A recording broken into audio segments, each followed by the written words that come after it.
Bom dia a todos. Esse é o sincericídio número. Provavelmente vai ser o número 1, que eu não vou ter coragem de postar as outras merda que eu gravei. Eu não preparei nada pra falar hoje, mas eu prometi pra mim mesmo que eu ia gravar. E então tô aqui. Hoje é dia. Sei lá que dia é hoje. 6, 7 do 7. 7 do 7. E 2025, estou na Flórida, meio dia e pouco. Só pra vocês situarem, tô aqui, vim fazer uma aventura na Flórida. Sou de São Paulo, tenho 25 anos e estou pra voltar, mas vamos começar gravando aqui com a vista linda desse lugar maravilhoso, calor pra diabo.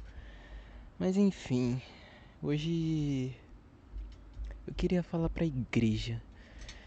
Eu acabei de assistir um culto da Lagoinha Church de Orlando e bem, eu nasci num lar evangélico, batista. Meus pais são bem religiosos. Sempre fui pra igreja, sempre estive no meio, até meus 16 anos, quando eu me revoltei e cansei de de ir pra igreja. E eu queria falar um pouco sobre isso. Eu sinto uma profunda paixão, profundo amor pela igreja, no sentido de todas as minhas, no sentido de ser uma das minhas principais preocupações e uma das principais coisas que ficam na minha cabeça e que eu me pego pensando constantemente. Então, aqui principalmente eu percebi o quanto eu valorizo a igreja e quanto eu me preocupo como ela está. Aqui eu já fui em algumas igrejas e eu não sei se foram as igrejas que eu escolhi, mas a teologia da prosperidade tá bem profunda nas igrejas aqui. Fui numa igreja local daqui e ouvi algumas boas pregações lá, mas sempre com aquele louvor worship, aquele foco incessante em dinheiro, em prosperidade, que eu não acho ruim em geral. Inclusive, eu acho que eu vou falar sobre isso. Eu passei boa parte da minha vida numa igreja batista, depois eu fui para outra igreja batista, mais quente, mas com uma base batista ainda, com um pastor que também cresceu numa igreja batista, se converteu, né? Ele não era desde sempre, mas enfim. E eu só comecei a ouvir sobre algumas promessas que a Bíblia faz pra gente quando eu comecei a frequentar esse tipo de igreja. E eu tenho bastante receio de dessa teologia da prosperidade ser uma barganha com Deus. Sabe, você fazer alguma coisa querendo algo em troca. Mas eu acho que no fundo o ser humano é assim. A gente só faz coisas quando a gente vê que tem alguma coisa para receber em troca. E eu acho que Cristo veio para mudar isso. Eu lembro muito da passagem do de Zaqueu. Não, mentira, do homem rico.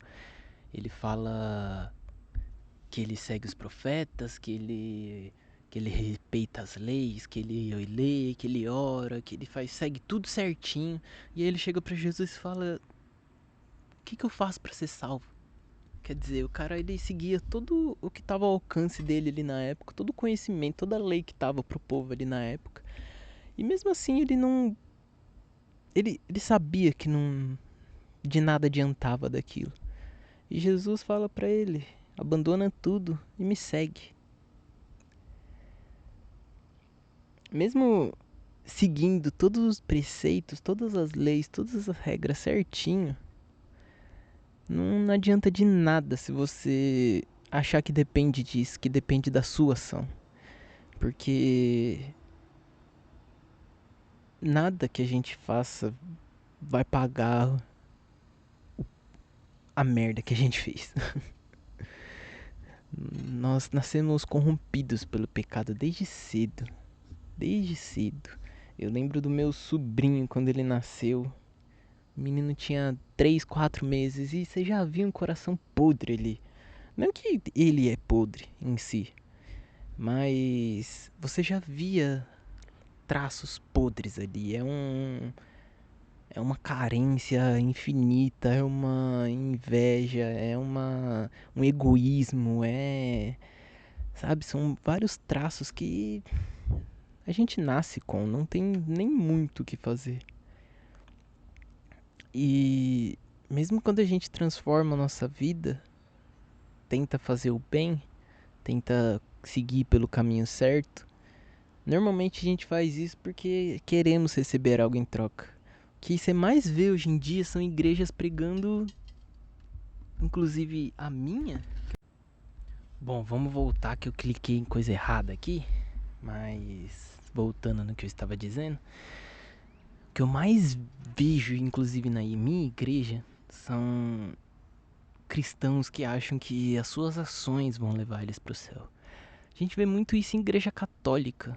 Os caras creem de pé junto que se você não confessar todos os seus pecados pro padre, se você não fazer a penitência, se você não seguir tudo ali certinho, você tá lascado, você vai pro inferno. E não é isso que a Bíblia nos mostra. Isso não é isso que a Bíblia nos ensina.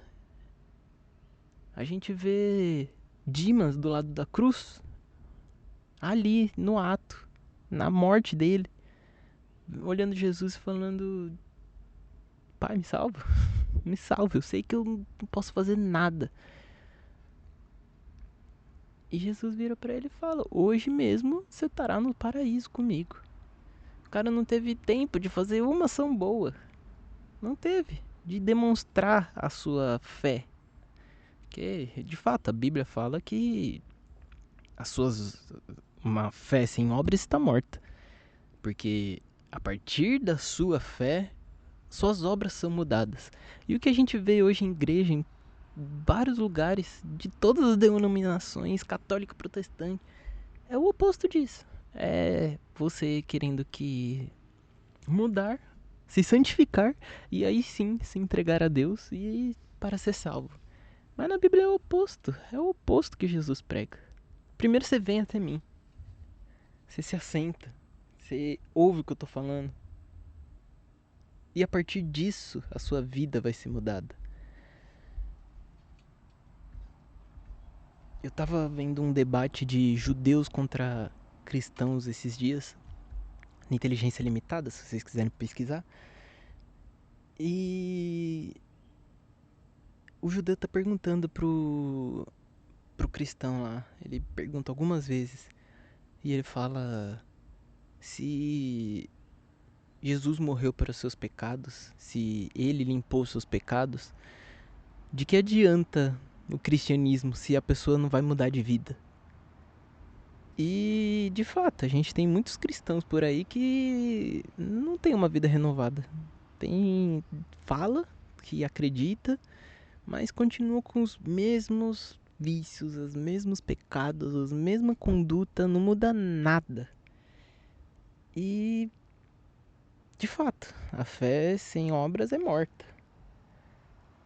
Mas o que Cristo veio mudar é justamente o que os judeus ali não entendiam.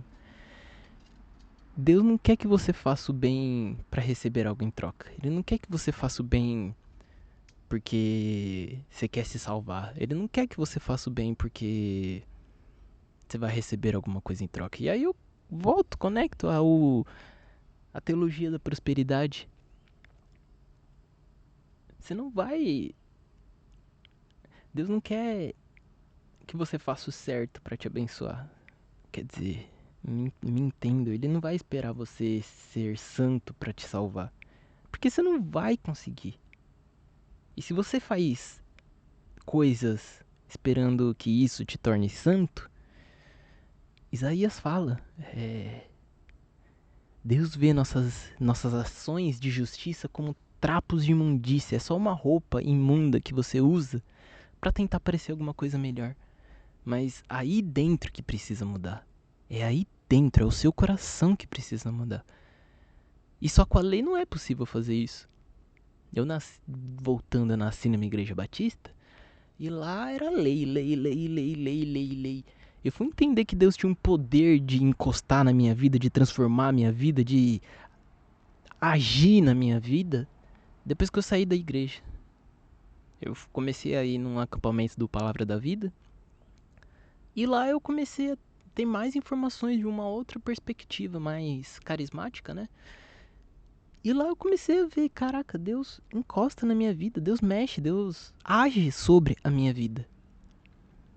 E foi ali que eu tive meu primeiro encontro com Deus, meu primeiro encontro real com Deus. Foi ali que eu percebi Deus. Eu passei 15 anos na minha vida, 14 anos na minha vida dentro de uma igreja batista. E em uma semana num acampamento de uma igreja batista também, a Palavra da Vida é batista, se eu não me engano.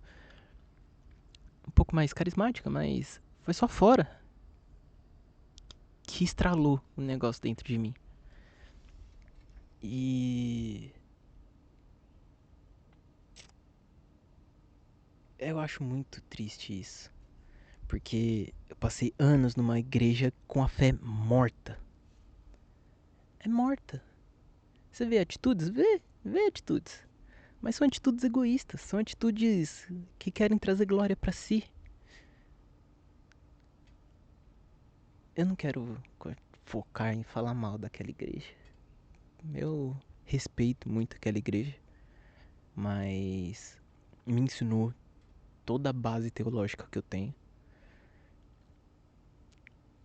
Mas é muito triste ver que são pessoas duras, coração apertado. São pessoas ignorantes. Sabe? Deus, Jesus, quando estava aqui, ele falou: Eu sou o caminho, a verdade e a vida. Ninguém vem ao Pai senão por mim. E ele fala: Ama teu Deus de todo o teu coração. E ele fala: Aquele que tem os meus mandamentos e o guarda, esse é o que me ama. Jesus é a verdade. Se você não busca a verdade, você não está buscando Cristo. Se você busca só Deus que está dentro da igreja, Deus que está dentro da Bíblia, você não está buscando a Cristo. Você acha que Deus está só dentro da Bíblia? Você está limitando Cristo. Porque ele é maior que isso. A própria Bíblia fala, se fosse colocar todos os ensinamentos que Jesus deu quando estava aqui, não ia caber nas bibliotecas do mundo. Mas você insiste em sola del escritura, como é que é? Eu não tô falando que a Bíblia não tá certa, que a Bíblia não... Não, a Bíblia é a palavra de Deus. Eu pendi pro outro lado muito tempo, mas... Meu, hoje eu percebo como tua Bíblia tem... Né, como ela mesma fala, a Bíblia é útil pra ensino, pra compreensão, pra tudo. Tá tudo ali, dá pra você tirar tudo dali. Mas nem tudo está ali. Lá tem tudo, mas nem tudo tá ali. E eu não tô falando pra vocês irem pra outras igrejas, não. Não tô falando pra vocês ir pro budismo, não tô falando isso. Mas olha pro mundo, olha pro planeta Terra. E como o Salmo fala, o céu emana a glória de Deus. A natureza ensina. Como é que Jesus ensinava a maioria das vezes? Com parábolas. Por quê? Porque as leis de Deus, elas estão na realidade. Ele fala... Não vou dar exemplo, porque tem diversos exemplos aqui. Vou dar um exemplo. A lei da semeadura. Jesus fala que Você joga a semente num campo fértil, ela planta sobre, dá frutos e é maravilha. Mas você joga num campo arenoso, não tem nutriente ali para criar raiz. Se você joga no meio dos espinhos, a planta pode até crescer, mas ela vai ser sufocada e morrer. Na hora que ele tava falando isso, ele tava falando ali. Você pode pegar a passagem e ler, você já tem umas 3 interpretações ali do que ele pode estar falando. Ele tá falando isso pro próprio povo judeu, tá falando isso de Deus pra terra. E, e isso se aplica em tudo. A lei da semeadura. Do que você só colhe o que você planta. E você precisa plantar certo. Então, as leis de Deus, elas estão no mundo. Elas estão aí. O mundo é regido pelas leis de Deus. E quantas pessoas eu já vi negando o conhecimento que está fora da Bíblia? Porque, não, eu só preciso disso daqui. Beleza. Filtra através da Bíblia, com certeza, filtra. Ela é a palavra viva e eficaz, ela que transforma tudo, ela que é a palavra direta, a revelação mais direta de Deus que a gente tem, realmente. Mas não significa que não pode ter outras. Abraão, uma vez, estava voltando de uma guerra, e aí ele passa numa cidade de Melquisedeque, uma cidade lá de um cara, de um rei chamava Melquisedeque. E aí Abraão para e deposita o dízimo para Melquisedeque. E ele fala: Você adora o Deus verdadeiro. Alguém que não estava debaixo da promessa. Alguém que a Bíblia não cita se Deus se revelou, se. Mas Abraão para lá e dá o dízimo para ele. E fala: Você adora o Deus certo. Lá na frente, a outra citação que a Bíblia tem, desculpa sobre dos grilos aqui, não sei se vocês estão ouvindo, mas a outra citação que tem sobre Melquisedeque é Paulo lá na frente falando: Jesus é o sumo sacerdote de Melquisedeque. O que eu quero dizer com isso? Ainda mais depois de Jesus, mas talvez por isso que ele seja o sumo sacerdote de Melquisedeque. Mas o Antigo Testamento, a salvação, era para o judeu, para o povo judeu. Depois de Cristo, a promessa se expandiu para o mundo. Não que antes só judeu seria salvo. A gente tem histórias de Ruth, por exemplo, que não era judia e Deus abraçou. Tem diversas histórias de não judeus de sangue que Deus abraçou. Melquisedeque. Então, o que eu quero dizer com isso é: Deus é maior que a Bíblia. Não limita ele pela Bíblia. A Bíblia é seu filtro, ok? Concordo. A chave hermenêutica da nossa interpretação tem que ser Cristo, não o Antigo Testamento. Se o Antigo Testamento está falando uma coisa que Cristo derrubou depois, é Cristo. Mas não significa que você precisa fechar seu olho para o mundo para não ver o conhecimento que tem por aí. Filtrando pela palavra, óbvio. Não preciso dizer isso novamente, né? Mas fechando, só para concluir, eu tava conversando com um amigo dessa mesma igreja batista que eu nasci e perguntando para ele alguns conselhos, enfim, conversando sobre a vida. E eu citei que estava estudando empreendedorismo ou como lidar com dinheiro e tudo mais a partir da Bíblia para ele. E falei que estudando isso eu cheguei em fundos, bolhas muito fundas da teologia da prosperidade. E eu não consigo discordar de algumas coisas que eles falam. Mesmo vendo que o objetivo daquilo muitas vezes não é Cristo.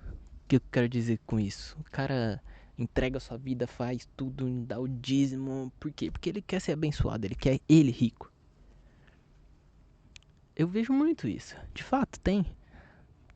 Mas ainda tem outras coisas. E nada tira o que está escrito. Eu peguei salvei uns textos aqui, porque, enfim, tô meditando muito sobre isso e eu só vi alguns versículos aqui que quebram minha cabeça, que eu fico, tá, é... como é que lida com isso sem achar que Deus não prometeu glória pra nós? Eu escrevi o versículo aqui, mas eu não peguei o texto em si. Deixa eu abrir aqui o texto só pra ler bonitinho, porque eu não quero tirar nenhuma palavra que tá aqui. 1 Pedro, mentira, 2 Pedro, não quero propaganda, gente. Cadê? 2 Pedro 1, de 3 a 4, mais anúncio, meu Deus, precisa. 1, de 3 a 4. Seu divino poder nos deu todas as coisas que necessitamos para a vida e para a piedade, por meio de um pleno conhecimento daquele que nos chamou para a sua glória e virtude. Por intermédio destas, ele nos deu todas as grandiosas e preciosas promessas, para que por elas vocês se tornem participantes da natureza divina e fugissem da corrupção que há no mundo causada pela cobiça. Cobiça, quer dizer, ele tá falando de dinheiro aqui, ele tá falando de riqueza. Chamou-as para a sua própria glória e virtude. Ele chamou a gente para ser grande, para estar perto dele, e ele é grande. Por intermédio dessas coisas, da glória e da virtude também. Não esquece disso, não é só o dinheiro não, é agir, é glória e virtude. Por meio dessas coisas, ele nos deu a grandiosas e preciosas promessas, para que vocês não se tornassem, para que por elas vocês se tornassem participantes da natureza divina e fugissem da corrupção do mundo. A gente tá num mundo muito tenebroso, muito bizarro. A corrupção do mundo tem se acelerado vertiginosamente. E Jesus, ele prometeu pra gente, por conta do meu nome vocês são perseguidos e mortos. E tá chegando esse tempo. Você já não pode pregar o que você quiser em cima do púlpito. Se você falar, pregar a Bíblia ali, você vai ser processado por homofobia, por as fobias aí que existe, né? Você não pode mais. E você vai se rebaixar a isso? Eu vejo muitas igrejas se rebaixando a isso. Moldando sua palavra, mudando seu jeito de ser, não falando que a verdade nua e crua pra... difícil. Ser perseguido.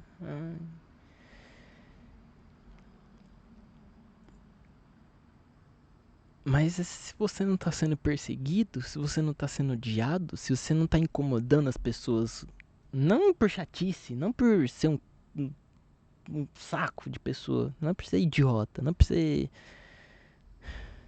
Se você não tá sendo perseguido pela sua vida, exalar uma energia que esse mundo não tem, você não tá vivendo certo. Você não tem um amigo que se incomoda com você abrir a boca. Se você nunca foi afastado de grupo pelo que você fala, pelo que você acredita, pelo como você vive, você tá vivendo errado. Você não tá vivendo com Cristo.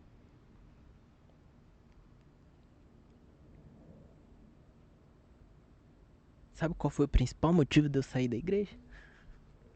Porque eu questionava. Porque eu via coisas que eu não achava certo e eu falava, isso daqui não tá certo. E me batiam, e me espancavam. Eu lembro de uma conversa que hoje analisando eu acho que eu tava errado ali na situação. Mas tava voltando com a minha família, meu pai, minha mãe, minha irmã, do culto. E eu ouvi uma pregação, eu falei, meu, achei meio estranha essa pregação. Acho que o pastor não tá meio errado, assim, não sei. E eu não vi nenhuma argumentação sobre o que eu estava falando. Ai, como você é arrogante. Ai, como. Ai, como. Ai, mas você não pode fazer isso. Você não pode falar assim. Quer dizer, vocês não estão um pouco se lixando pra verdade. Vocês têm um mestre que manda, você obedece, você segue e você não questiona. Não questiona. Eu saí como errado por só levantar uma questão. Falei, olha, eu tô achando isso daqui meio estranho. E pronto, foi o suficiente pra acabar com a noite, ser xingado. Ninguém. E o pior, ninguém respondeu. Falou, não, ele tá certo por causa disso. Ou não, ele tá errado por causa. Não, tem que tá vendo por causa disso. Não. Não. A questão que eu levantei, pouco importa. Pouco importa. Estão preocupados com se é a ovelhinha certa do pastor errado. Vocês são chamados para ser ovelha de Cristo, gente. Óbvio, tem um pastor aí que é para você ser o rebanho dele, mas o seu pastor, o pastor é Cristo. E diversas vezes eu via falando coisa e eu ficava, tá, mas Cristo não falou isso. Tá, mas Cristo falou o oposto disso. Tá, mas isso daí não é cristianismo. E ninguém me respondia, não tem debate. E eu reparei nisso. Agora, voltando um pouco falando sobre a minha pessoa. Eu, desde os meus. Com meus 15, 16 anos, eu tive uma conversa com a minha mãe que mudou minha vida. Eu tava questionando, ela enchendo meu saco. Ah, você precisa se batizar, precisa se batizar, batizar. Falei, mãe, sabe por que eu não me batizo? Porque o batismo que vocês fazem não é o batismo da Bíblia. O batismo da Bíblia é só você assumindo pro mundo que você é de Cristo. E o batismo de igrejas batistas, principalmente, não frequentei tanto outras denominações para saber, mas serve para te tornar membro e te fazer parte daquilo. E eu questionava, a Bíblia nunca falou que batismo é necessário para membresia. E sem ser membro na igreja, você não pode tocar, você não pode servir em quase nada. Você pode fazer os trabalhinhos ali, mas completamente limitado. E a minha vontade de se batizar naquela situação era única e exclusivamente ser membro para ter esses benefícios de membro. E eu achava aquilo errado. Eu falava, não, eu não quero me batizar para ser membro. Eu me batizei depois, numa igreja que também batismo era uma etapa para ser membro. Era necessário batizar para ser membro. E eu me batizei lá, mas porque não era mais sobre ser membro. Não era mais sobre aquilo. Era sobre entregar minha vida a Cristo. E, enfim, questionando isso para minha mãe, a resposta dela é: você é arrogante. Nossa, como você é arrogante. Não respondeu um dos meus questionamentos e virou: como você é arrogante. E isso me bloqueou por muito tempo na minha vida. Eu sempre tive medo de falar as coisas porque tinha medo de soar arrogante. Mas hoje eu percebo que não é esse o problema. As pessoas têm medo de assumir que estão erradas. Medo de assumir que não sabem alguma coisa. E quando você questiona, aperta um pouquinho a pessoa naquilo, a resposta natural dela é se defender. Ela se tirar da situação, falar não. E como ela faz aquilo, você vê por aí. Ela vira a questão pra você. Não é que o batismo ser vinculado com membresia tá errado. É que você é arrogante demais pra aceitar a sua posição ali de ser subordinado. E, cara, Já fui subordinado muitas vezes. Eu não tenho problema. Quer dizer, tenho. Quando a subordinação vem de jeito errado e de maneira burra, né? Mas eu não tenho problema em me subordinar quando é certo. Eu não tenho problema em respeitar a autoridade quando é certo. Eu, trabalhando aqui, recebi broncas e. Ok, abaixei minha cabeça. Eu tava errado nisso, eu errei. Não tenho problema nisso. E foi só aqui que eu percebi que o problema não é arrogância. O problema é as pessoas não saberem lidar com estar erradas. Aqui, nos Estados Unidos, que as pessoas são mais sinceras, honestas, elas conseguem falar a verdade sem ficar. Ai, ah. Ninguém nunca me chamou de arrogante. Mesmo eu tentando ser, mesmo eu forçando a barra, mesmo eu passando dos limites, querendo mesmo, só pra testar. Ninguém me chamou de arrogante. Mesmo falando as maiores atrocidades sem saber de nada. Eu sou desses, tá? Eu gosto de falar umas atrocidades só pra testar, só pra ver a reação do povo. E aqui eu percebi, no meu, aquela crença de eu ser uma pessoa arrogante que eu tinha foi implantada lá atrás. Eu perguntei pra minha esposa já diversas vezes: você acha que eu sou arrogante? Ela: não, acho que você é meio grosso às vezes. Acho que você é meio bruto. Acho que você é mais arrogante. Não. Porque mesmo quando você. Ela já viu. Quando eu tô errado e eu percebo que eu tô errado, eu posso não admitir na hora. Mas eu calo minha boca e fico quieto, tá bom, eu vou pensar sobre essa situação. E eu já voltei pra ela e falei: ó, lembra aquilo ali que você me falou? Eu tava errado. Enfim, aqui foi só mais um desabafo. Essa parte final. Mas a mensagem que eu quero dar pra igreja é, cara, se você acha que a tua igreja tá certa, se você acha que a sua denominação tá certa, se você acha que frequentar a sua igreja só aquilo pode se salvar, eu não tô falando pra católico também, tô falando pra batista, pra presbiteriano, pra adventista. Eu já vi todo mundo falando isso. Não, aqui tá certo, a minha igreja tá certa.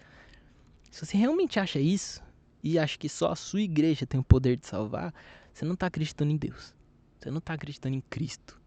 Você não entendeu o que ele veio fazer. Você não entendeu. Você não entendeu. Você nem lê a Bíblia. Abre lá o que Paulo, eu não vou saber a carta, mas tem uma passagem, acho que é Romanos, se eu não me engano. Não, é Coríntios. É que Paulo fala: vocês não são de Apolo, vocês não são de Heráclides, vocês são de Cristo. Não é pra vocês ficarem levantando bandeirinha dentro da igreja. Porque a igreja é de Cristo, não é de vocês, não é dos batistas, não é dos presbiterianos, não é dos católicos, não é dos. Não, é a igreja de Cristo. E se você acha que a tua igreja que tá certa e que as outras estão erradas, e que Deus permitiu que todas as outras igrejas estivessem erradas e a sua estiver certa, você tá sendo muito judeu. Você tá sendo muito judeu. Você tá sendo o Antigo Testamento de novo. O véu se rasgou. Lembra disso. Fique com Deus. Bom, eu esqueci de falar isso no final do vídeo, mas se você acha que eu tô errado, se você discorda, se você tem uma interpretação diferente, eu não tô aqui pra me achar superior, pra me botar num altar, pra achar que eu tenho algo de especial. A tela apagou aqui, eu achei que tinha parado de gravar, como já aconteceu. Bota aí nos comentários, fala aí os versículos, dá seu argumento, eu vou tentar responder cada um. Eu quero. Eu só tô. Eu não acho que eu sou especial, que eu tô em alguma posição de destaque, que eu. Não. Eu. Eu posso estar errado, posso ter errado aqui. Eu, inclusive, tenho certeza que eu li a pior tradução possível do versículo que eu li aqui. E. Enfim. Deixa aí nos comentários, dá um like, se inscreve, manda pra outras pessoas, faz todas essas paradinhas aí que você sabe que pra ajudar a gente aqui, tá bom? Muito obrigado, Deus abençoe, tchau, tchau.